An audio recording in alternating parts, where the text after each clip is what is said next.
इफ्तिकार खान 1940-50 के दशक में बॉलीवुड के गोल्डन एज में बहुत बड़े स्टार थे। इफ्तिकार बॉलीवुड फिल्मों में सुपर कॉप के नाम से जाने जाते थे। वो अपने अधिकतर फिल्मों में एक कड़क पुलिस ऑफिसर या एक इंस्पेक्टर का किरदार में नजर आए थे। आज बेशक अभिनेता हमारे बीच नहीं है, लेकिन फैंस के दिलों में उनकी खाकी वर्दी वाला इमेज आज भी जिंदा है। इफ्तिकार उर्फ सैयदना इफ्तिकार अहमद शरीफ का जन्म 22 फरवरी 1920 को जालंधर में हुआ था। वो 4 भाई और एक बहन में सबसे बड़े थे। उनके पिता कानपुर की एक कंपनी में उच्च पद पर तैनात थे और इसी वजह से उनका पूरा बचपन कानपुर में गुजरा था। अभिनेता के परिवार में किसी भी तरह की कमी नहीं थी। पिता की अच्छी नौकरी होने के वजह से उनका परिवार अच्छी खासी जिंदगी जी रहा था। बचपन से ही इफ्तिकार को गाने और चित्रकला का काफ़ी शौक था और इसी वजह से उन्होंने अपना करियर भी इसी क्षेत्र में बनाने का फैसला किया था। वो बचपन से ही अपने ज़माने के सुपरस्टार गायक के.एल. सहगल को अपना आइडल मानते थे और उनके तरह ही वो एक मशहूर गायक बनना चाहते थे। इसी वजह से उन्होंने महज 20 साल की उम्र में कलकत्ता का रुख किया था। उस ज़माने में कोलकाता व मुंबई को फिल्मी दुनिया की राजधानी कहा जाता था और इसी वजह से उन्होंने गायकी के क्षेत्र में कदम रखने के लिए कोलकाता जाने का फैसला लिया था। कहा जाता है कि कोलकाता जाकर सिंगिंग की दुनिया में अपना सिक्का जमाने के लिए इफ्तिकार खान ने सबसे पहले HMV कंपनी का रुख किया था। ये उस ज़माने की सबसे चर्चित कंपनी थी जिसमें मशहूर सिंगर कमल दास गुप्ता जैसे लोग जुड़े थे। ऐसी कंपनी में इफ्तिकार ने एक ऑडिशन दिया था। कमल दास गुप्ता ने HMV कंपनी में अभिनेता का ऑडिशन लिया था। इस ऑडिशन के बाद कंपनी ने इफ्तिकार का एक प्राइवेट एल्बम भी रिलीज़ किया था। इसमें 2 गाने शामिल थे और ये 2 गाने उस समय लोगों को काफ़ी पसंद आया था। हालांकि 2 गाने गाकर इफ्तिकार अपने घर कानपुर वापस लौट आए। घर वापस आकर उन्होंने अपनी नई जिंदगी में कदम रखा। इफ्तिकार का रिश्ता सईदा नाम की एक लड़की से हो गया था, जिसके साथ अभिनेता ने अपनी वैवाहिक जिंदगी की शुरुआत की। लेकिन शादी के कुछ समय बाद ही इफ्तिकार को कोलकाता से बुलावा आ गया और वो भी बिना कुछ सोचे समझे कोलकाता फिर से पहुंच गए। दरअसल कमल दास गुप्ता इफ्तिकार के पर्सोनैलिटी से काफ़ी ज़्यादा प्रभावित हुए थे और इसी वजह से उन्होंने इफ्तिकार खान को नौकरी देने का फैसला किया था। लेकिन ये नौकरी सिंगर की नहीं बल्कि एक्टर की थी और ऐसे करके इफ्तिकार खान ने अभिनय की दुनिया में अपना कदम रखा था। उनकी कदकाठी और भाषा पर पकड़ ने उन्हें कलकत्ता में बनने वाली फिल्मों का हीरो बना दिया। इफ्तिकार खान ने 1937 में फिल्म कज्जाक की लड़की के जरिए अपने एक्टिंग करियर की शुरुआत की थी। पहली ही फिल्म में इफ्तिकार खान को दर्शकों ने काफ़ी ज़्यादा पसंद किया था। इफ्तिकार खान ने अधिकतर फिल्मों में साइड रोल ही किया, लेकिन बॉलीवुड में उन्होंने बतौर लीड एक्टर कदम रखा था। उनकी फिल्म 1940 में रिलीज़ हुई थी तकरार, जिसमें उनकी एक्टिंग को काफ़ी सराहना मिली थी। इस फिल्म में उस ज़माने की मशहूर अदाकारा जमुना नज़र आई थी। दोनों की जोड़ी को काफ़ी तारीफ़ें मिली थी। इसके बाद साल 1945 में 2 फिल्म घर और राजलक्ष्मी रिलीज़ हुई। फिल्म घर में इफ्तिकार और जमुना की जोड़ी फैंस को एक बार फिर देखने को मिली थी और राजलक्ष्मी में वो कानन देवी के साथ नजर आए थे। उस ज़माने में जहां एक तरफ इफ्तिकार अपने फिल्मी करियर को बनाने की दिशा में काम कर रहे थे, तो दूसरी तरह उसी समय उनकी ज़िंदगी में एक और लड़की ने कदम रखा। वो जिस बिल्डिंग में रहते थे उसी बिल्डिंग में रहने वाली एक यहूदी लड़की हिना जोसेफ पर उनका दिल आ गया था।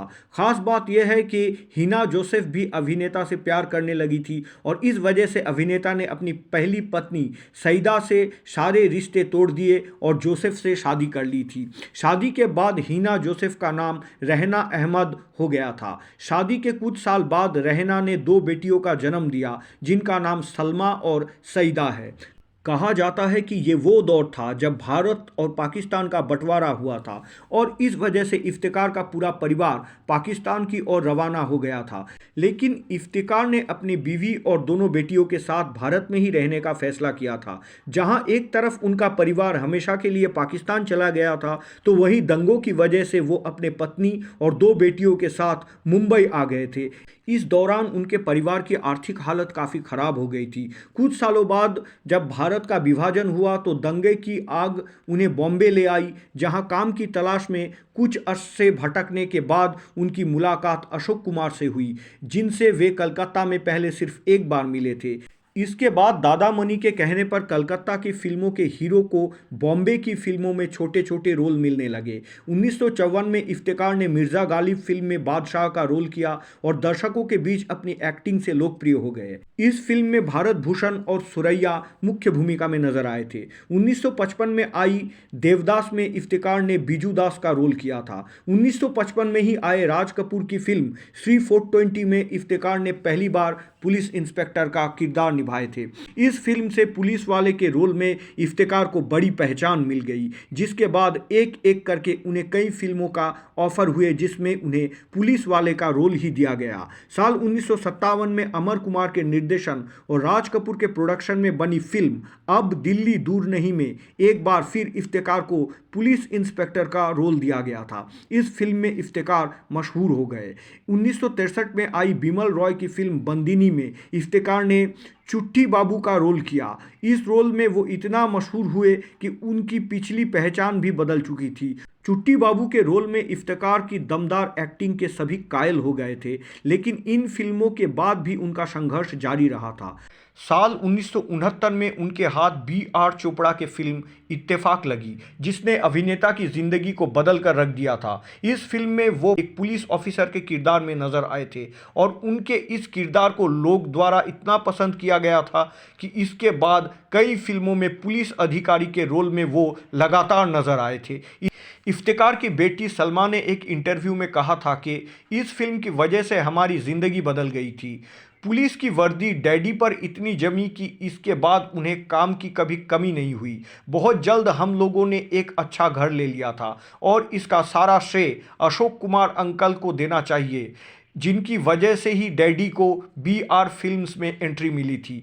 बम्बई आने के बाद 1950 और 60 के दशक में इफ्तिकार ने 70 से ज़्यादा फिल्मों में काम किया, लेकिन ना उन्हें कामयाबी मिली और ना ही दर्शक ने उन्हें पहचाना। लेकिन जब 1969 में B.R. चोपड़ा निर्मित और राजेश खन्ना अभिनीत इत्तेफाक आई, जिसमें उन्होंने एक पुलिस वाले की भूमिका निभाई थी, तो उनकी तकदीर हमेशा के लिए बदल गई। इसके बाद वे फिल्मों में बतौर पुलिस वाले इस कदर व्यस्त हुए कि ना सिर्फ जल्द ही बॉम्बे में अपना फ्लैट खरीद लिया, बल्कि 1970 और 1980 का दशक इफ्तिकार की जीवन का स्वर्णकाल साबित हो गया। मगर इफ्तिकार सिर्फ अभिनेता और गायक नहीं थे, वो एक पेंटर भी थे, जिससे खुद दादा मुनि यानी अशोक कुमार ने पेंटिंग करना सीखा और उन्हें इस विद्या में अपना गुरु माना। इफ्तिकार कितने उम्दा चित्रकार या पेंटर थे, इस बात का पता इससे चलता है कि दूर गगन के छाँव में नामक एक फिल्म की शुरुआत उनकी बनाई तस्वीरों से हुई थी।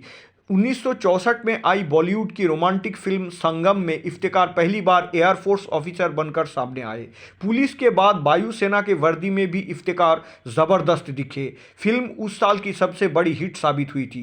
प्रकाश मेहरा की फिल्म जंजीर में इफ्तिकार अमिताभ के सीनियर पुलिस कमिश्नर सिंह के रोल में दिखे। इस फिल्म से जहां अमिताभ ने बॉलीवुड में अपनी एक खास जगह बनाई, वहीं इफ्तिकार अपने पिछले रोल से भी और ज़्यादा बेहतर दिखे। 1978 में आई चंद्रा बारोट की डॉन फिल्म में डीएसपी डी सिल्वा के रोल ने इफ्तिकार को सपोर्टिंग रोल का उस्ताद बना दिया था।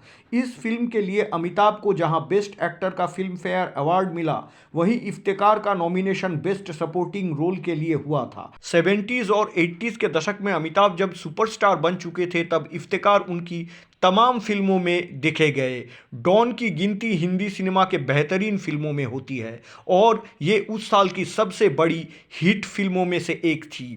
फिल्म दीवार में भ्रष्ट इंडस्ट्रियलिस्ट और जंजीर में पुलिस इंस्पेक्टर की भूमिका में नजर आने वाले अभिनेता इफ्तिकार खान हिंदी सिनेमा की पुरानी फिल्मों में ज़्यादातर कड़क पुलिस ऑफिसर का किरदार में नजर आए। फिल्मों में ज़्यादातर कड़क पुलिस ऑफिसर के किरदार में नजर आने वाले अभिनेता इफ्तिकार खान ने अपने ज़्यादातर फिल्मों में पिता, uncle, police officer, police commissioner, जज आदि की भूमिकाएं निभाई है। इफ्तिकार खान ने अपने करियर में कई फिल्में की, लेकिन वो बंदिनी, सावन भादो, तीसरी कसम, खेल खेल में, एजेंट विनोद जैसे कुछ फिल्मों में नेगेटिव भूमिका में भी नजर आ चुके हैं। साथ ही इफ्तिकार खान ने हिंदी फिल्मों के अलावा अमेरिकन टीवी शो माया और इंग्लिश फिल्म बॉम्बे टॉकी व सिटी ऑफ जॉय में भी एक्टिंग किए हैं।